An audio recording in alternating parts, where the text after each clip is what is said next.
Hello, welcome back. This is Disha Shah and I create videos on how to make, save and invest money.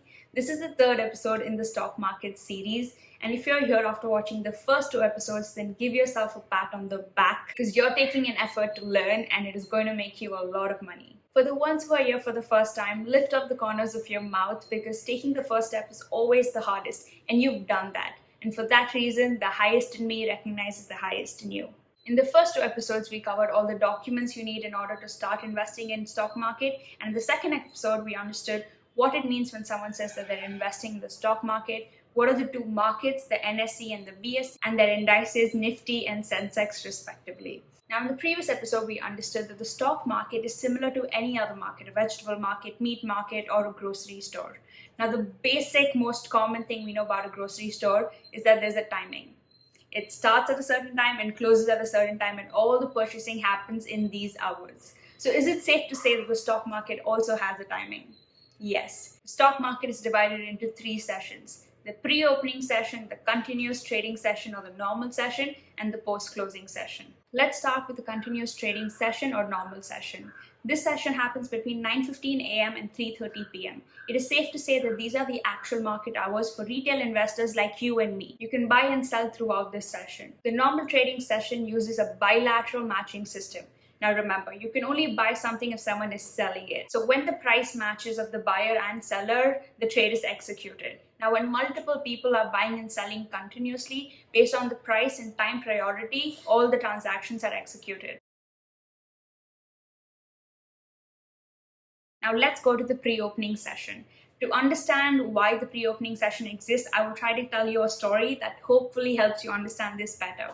When I was in school, my mom often asked me what I wanted to eat for lunch the next day, and she most likely would ask me this after the grocery store closed. And I would most likely tell her something that involved bread or an ingredient that wasn't there at home. So my school started at 8:30 a.m. and the grocery store next to my house opened at 7 a.m. So in the morning, I would get ready and rush to the grocery store to buy the ingredient and come back so my mom can cook that for lunch for me.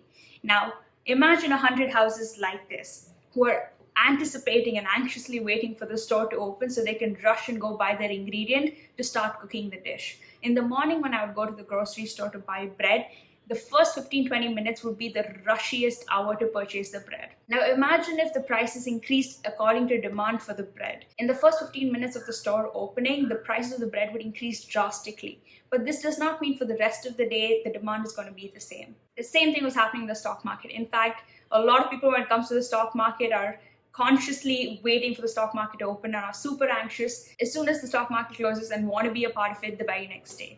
So when the market opened at 9:15 a.m., lakhs and crores in orders of pace depending on the predictions that they were making. So they thought the market was going to do well that day. A lot of orders would be placed and the prices would increase drastically. If they decided that the day was going to be a bad day, then everyone would start selling and the market would crash.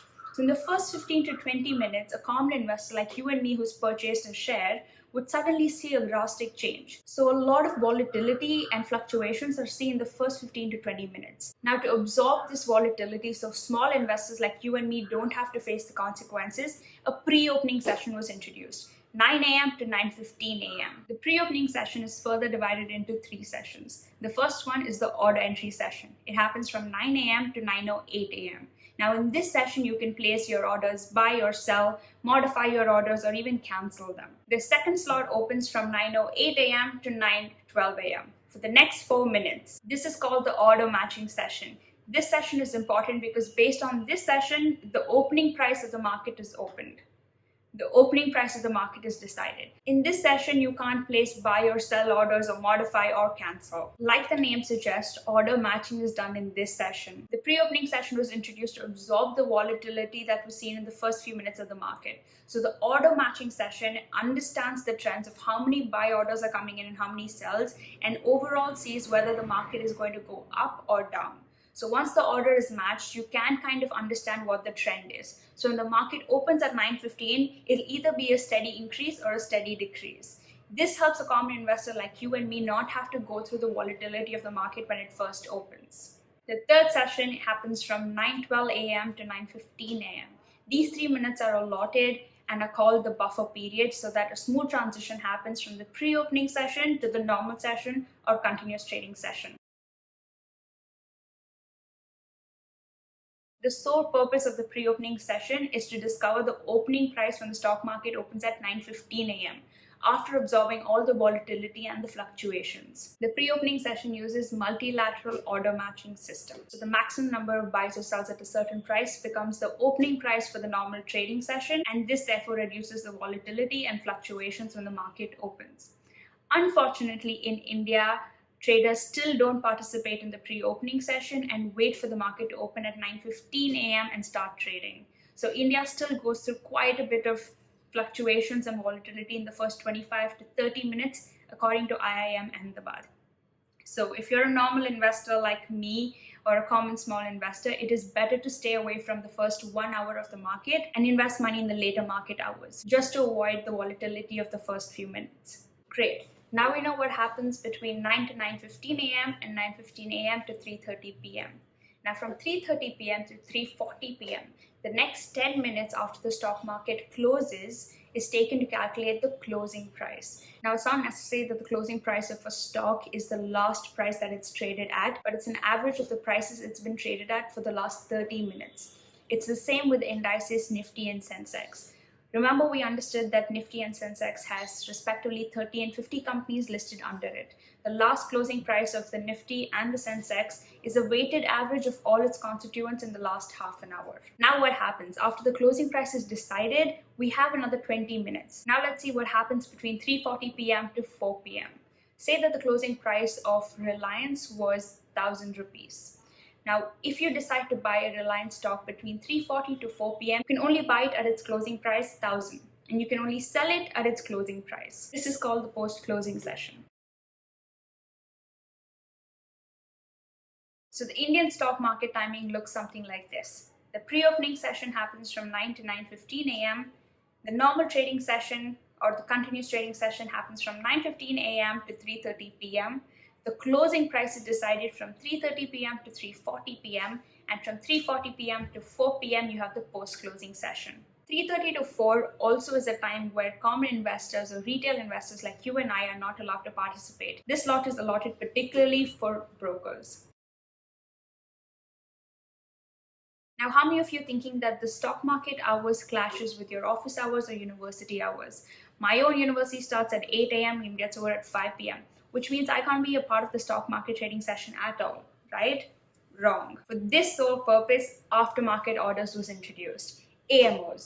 Aftermarket orders can be placed anytime after 4 p.m., whether it's 8 p.m., 9 p.m., right before you sleep, 12 a.m. If you're a night bird or you have insomnia and you wake up at 3 a.m. and you decide you want to buy some stock, you can place it at any given point in time. The question is the order executed? No, the order is not executed. No actual trading happens between 4 p.m. and 9 a.m. Just the orders are placed. Aftermarket orders are similar to being on a wait list. You're not actually going to get the product till they start selling it, but when they do, you'll be the first in line. Now, because so many people like you and me don't have the time to take part in the market hours, most of the orders are placed in the aftermarket orders. So it is safe to say that sometimes a demand is created when the market is closed of either buying or selling. So when the market opens, the opening price might open at a higher price than the time it closed or at a lower price than the time it closed. So it is not necessary that the stock market opens at the price that it was closed at. So the concept of aftermarket orders is super important because it plays a key factor in deciding what the opening price is. Now say that multiple orders have come in after the market has closed between 4 p.m. and 9 a.m. the next day, which means a demand has been built, but the supply is not built yet. So the market, as soon as it opens at a higher price. So don't be shocked, because what we have learned in school is closing price is equal to the opening price the next day. But here, sometimes the opening price, as soon as you say that the closing price was 1,000 rupees. The opening price the next day might be 1,010 rupees. And if you're wondering what happened when the market was closed, it's because the demand was built through the aftermarket orders that the stock is opened at a high.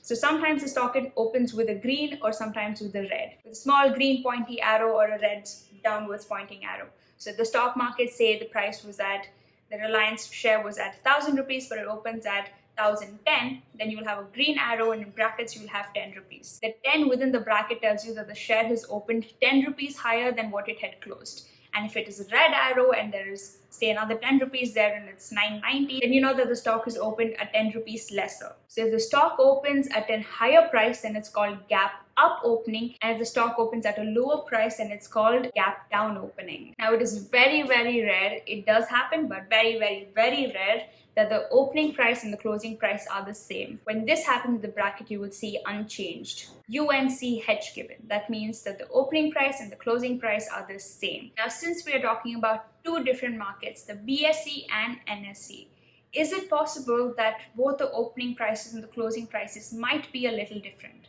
Yes. Why? Try to go back to the supermarket analogy. In my house itself, my mom refuses to buy potatoes from the store next to my house because it's a little more expensive, and she goes all the way to a market where the potatoes are cheaper. So similarly, because these are two different markets, the demand and supply in these two markets might be a little different. So the prices at NSE and the prices at BSE might be marginally different. It's not very drastic, but there can be a difference. So the opening price in BSE and NSE might be different. The closing price at BSE and NSE might be different. Even when the trading is happening, there might be marginal differences. And this is because two separate markets, two separate demands. Since we're close to the festives, I thought this would be a nice little ad. The stock market has a special trading session called the Muhurat Trading Session. This is during Diwali when the stock market decides to open for one special hour. The timing of this Muhurat session is declared a few days before the Muhurat Trading Session. Usually the Muhurat Trading Session happens in the evening though.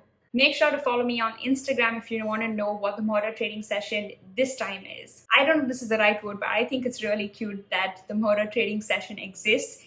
When I first heard about it, I was really excited, and since this is my first year of investing in the stock market, I am excited to see what the Muhurat Trading Session looks like. So make sure to follow me on Instagram if you want to know what I do in the Muhurat Trading Session. Will I invest? Will I not?